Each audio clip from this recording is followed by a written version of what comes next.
পান গাছ ভেজ করার পরে কিভাবে গাছ মোটা করবেন, পাতা বড় করবেন এবং শিকড় ফাংশন ভালো নিয়ে আসবেন, সেই বিষয় নিয়ে কিন্তু বা যে সমস্ত চাষি বাগান রয়েছে এবং যারা নতুন বাগান করেছেন, আপনারা কি খাবারগুলো ব্যবহার করলে ভালো রেজাল্ট পাবেন, বা যে বাগানটা আপনারা এই মুহূর্তে দেখতে পাচ্ছেন, বিশেষ করে পানের পাতা বা গাছের আগার চের ফাংশনটা দেখুন বা পানের কোয়ালিটিটা দেখুন, যে কি খাবারগুলো ব্যবহার করা হয়েছে স্টেপ বাই স্টেপ সম্পূর্ণ ভিডিওটা আপনারা দেখবেন, কারণ এই ভিডিওর মধ্যে রয়েছে সম্পূর্ণ খাবার, কোন খাবার কোন সময় কিভাবে ব্যবহার করা হয়েছে, ব্যবহার করলে আপনারা ভালো রেজাল্ট পাবেন।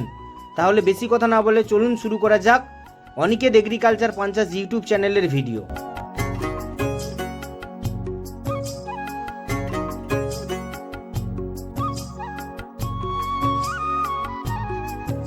প্রথমে আমরা বলবো জীবাণুসার অর্থাৎ বায়ো ফার্টিলাইজার সম্পর্কে।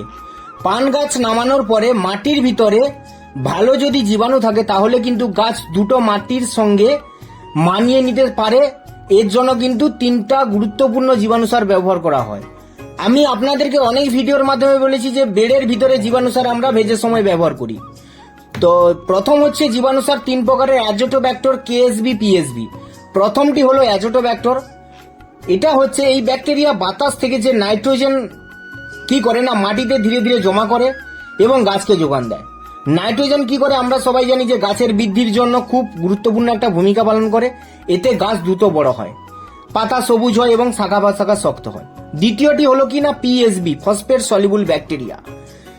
মাটির ভিতরে অনেক সময় ফসফরাস থাকে কিন্তু গাছ সেটা সহজে নিতে পারে না, তার জন্য কি করে না পিএসবি এই ফসফরাসকে গলিয়ে গাছকে খেতে সাহায্য করে, ফলে কিন্তু গাছের শিকড় দ্রুত বাড়ে এবং মাটিতে শক্তভাবে ধরে থাকে শিকড়।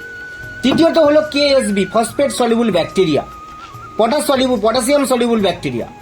এই ব্যাকটেরিয়া মাটিতে পটাশ গলিয়ে গাছকে দেয়। পটাশ কিন্তু আমরা জানি যে যদি ব্যবহার করি পান শক্ত হবে, গাছ শক্ত হবে, গাছ মোটা হবে, রোগ প্রতিরোধ ক্ষমতা বাড়বে, এটাই আমরা জানি।